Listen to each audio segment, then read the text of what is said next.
जो पाखंडवाद है, अंधविश्वास है, रूढ़िवादी परंपराएं, ये सब झूठी हैं। शिक्षा से बढ़ के कुछ नहीं है। अशिक्षा रूपी जो बीमारी थी उसकी वजह से पूरा बहुजन समाज गर्त में गया।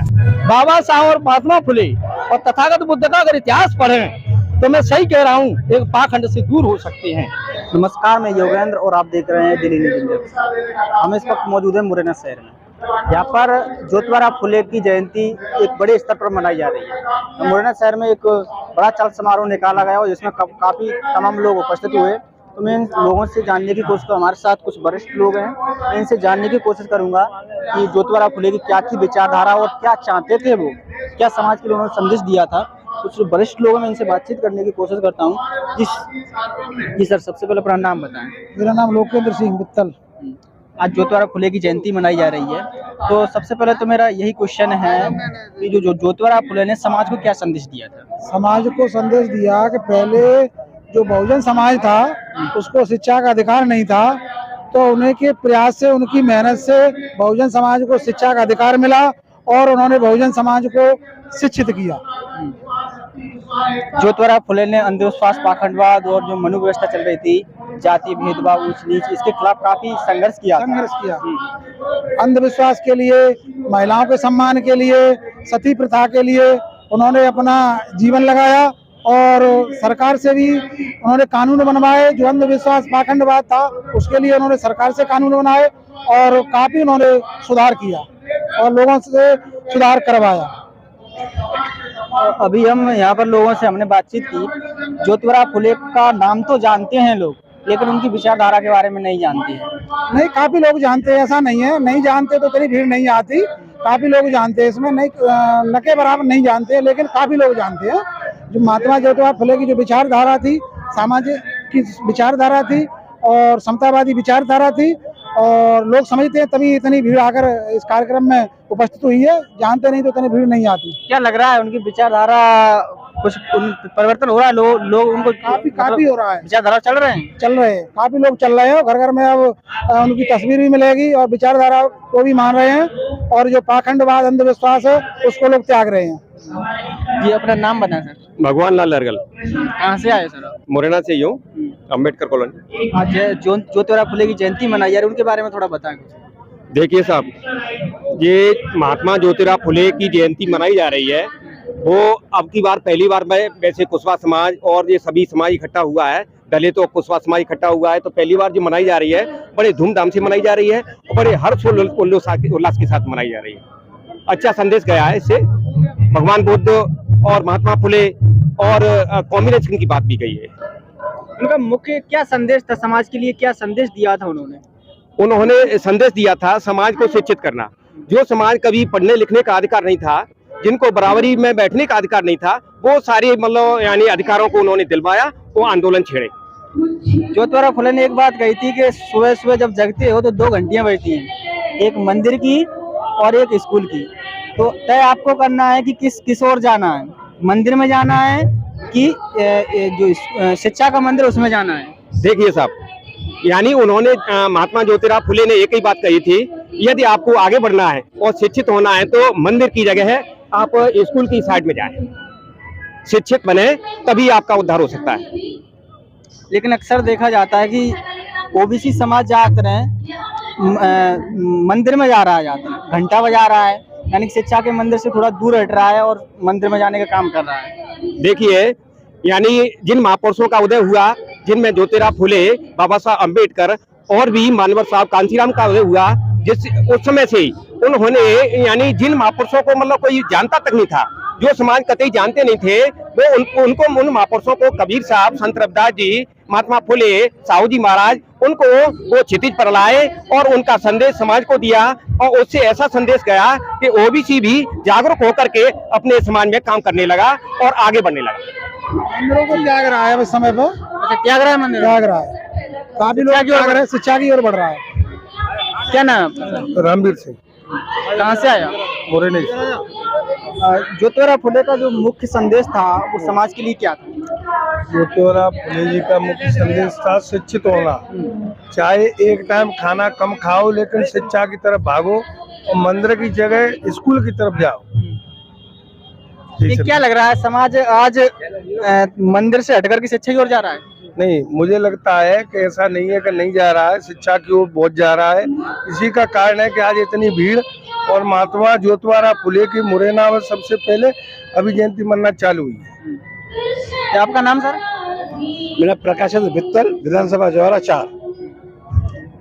ज्योतिबा फुले की जयंती बड़े स्तर पर मनाई जा रही है। ज्योतिबा फुले की विचारधारा को बाबा साहब ने भी आगे बढ़ाने का काम किया था और बाबा साहब ने उनको गुरु माना था। उनकी विचारधारा थी कि अंधविश्वास पाखंडवाद से थोड़ा हट करके शिक्षा की ओर बढ़ना था। क्या लगता है कि समाज उनकी विचारधारा पर चलने का काम कर रहा है? आज चल रहा है। अभी आज के तौर पे पहले 20% जनता था, आज वो 80% पहुंच चुका है ऐसे विचारधारा पे, और अब अगली साल में 90 पहुंच जाएगा। अच्छा। हाँ, इसका विश्वास है। लोग बहुत सारे आए, पहली बार इतना मना हुआ है। अब की बार घर घर कोने कोने में, मोहल्ले मोहल्ले में, दरवाजे खिड़की पहुंच जाएगा। जी सर, आपका नाम? देव सिंह कुशवाहा। ज्योतिबा फुले ने एक पुस्तक लिखी थी गुलामगिरी, आपने थोड़ा उनके बारे में पढ़ा है? पढ़ा है। क्या लिखा था उन्होंने उस गुलामगिरी में? उन्होंने एक ही बात कही, किसानों से उन्होंने ज्यादा कहा, किसान कोड़ा लिखा था उन्होंने एक बात कही कि आप जो जैसे अपन हिंदू कहते हैं, हिंदुत्व को छोड़कर, जैसे अभी चर्चा चल रही है कि हिंदू जो व्यक्ति है मेरा भाई भी हो सकता है जो विचारधारा से दूर नहीं है। तो महात्मा फुले ने कहा था कि जो तथागत बुद्ध ने जो विश्व को शांति का पाठ पढ़ाया था, महात्मा फुले ने कहा था कि वर्षा का पानी जो अगर पड़ता है तो रास्ता स्वतः खुलता है।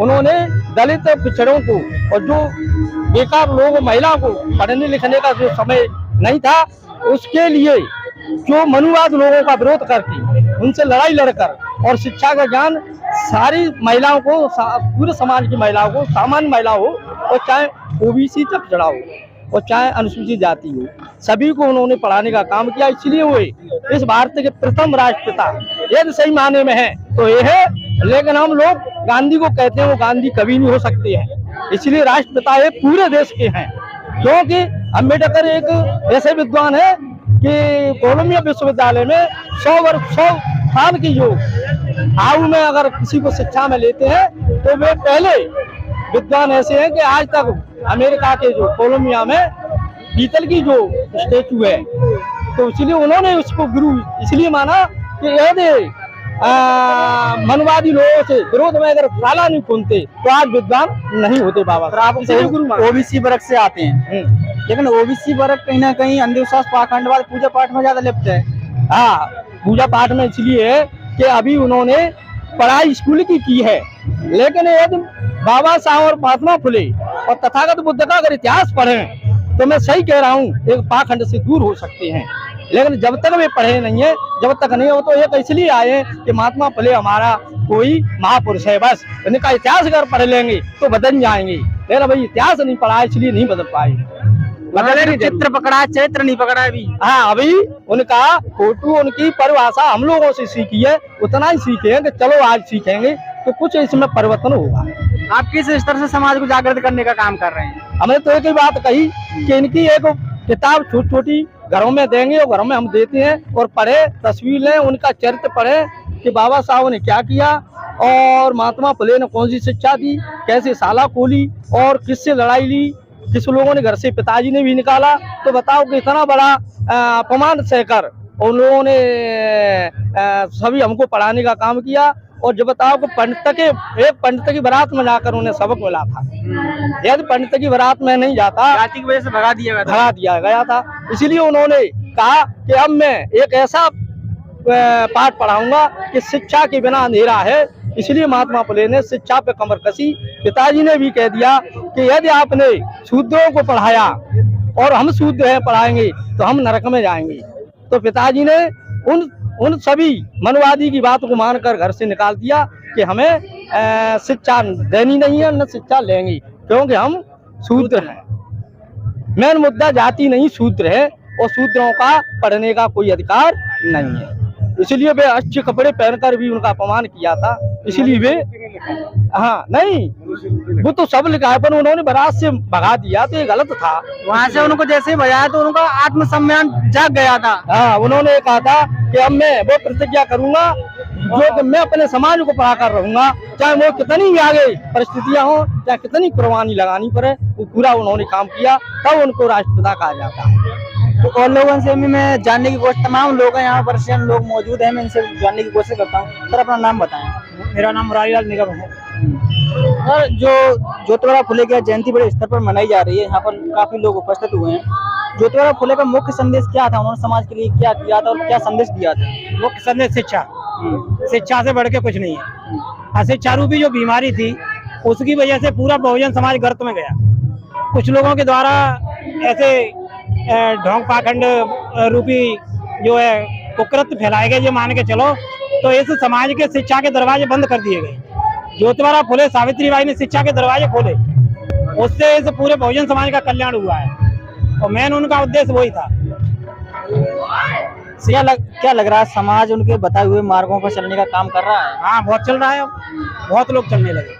लेकिन कई लोग यहाँ पर ऐसे भी हैं सिर्फ चित्र पकड़े बैठे हुए हैं। हाँ, जब उनसे पूछे कि ज्योतिबा फुले कौन थे, सिर्फ नाम तो जानते हैं, चित्र से जानते हैं, लेकिन उनकी विचारधारा से कोसों दूर हैं। नहीं, अभी उन्हें अध्ययन कम किया है। जो लोग उससे उनके ज्ञान से परिपूर्ण नहीं हो पाए, उनकी पुस्तकें कम पढ़ी हैं, अध्ययन कम किया है, संगोष्ठियों में कम गए हैं, इसलिए वो अभी अधूरा ज्ञान है उनको। मानसिक गुलामी जो है, मानसिक गुलामी को वो अभी शिकार हैं। जब मानसिक गुलामी से पूर्णतः उभर जाएंगे तो वो अपने आप रुक जाएंगे। ज्योतिबा फुले ने एक पुस्तक लिखी थी गुलामगिरी, उसको पढ़ा है आपने?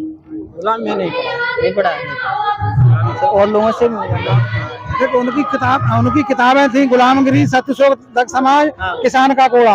उन्होंने सत्यशोधक समाज जो किताब लिखी है उसमें उन्होंने ये बताया है कि इस भारत देश के अंदर सत्य क्या है। जो पाखंडवाद है, अंधविश्वास है, रूढ़िवादी परंपराएं, ये सब झूठी हैं। उन्होंने सत्यशोधक समाज में सत्य जो था वो उन्होंने बताया है कि सत्य ये है और इस पाखंडवाद जो रूढ़िवादी परंपराएं सब ये झूठी हैं।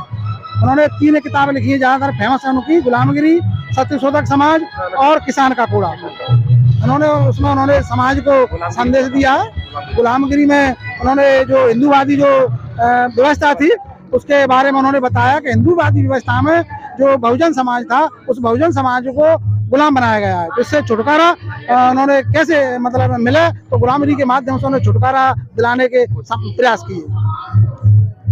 तो ज्योतिबा फुले ने अंधविश्वास, पाखंडवाद और जाति व्यवस्था चल रही थी उसका पुरजोर विरोध किया था और आजीवन इसके खिलाफ वो संघर्षरत रहे थे। फिलहाल आपकी इस विषय को लेकर क्या राय है, अपनी प्रतिक्रिया जरूर दे सकते हैं।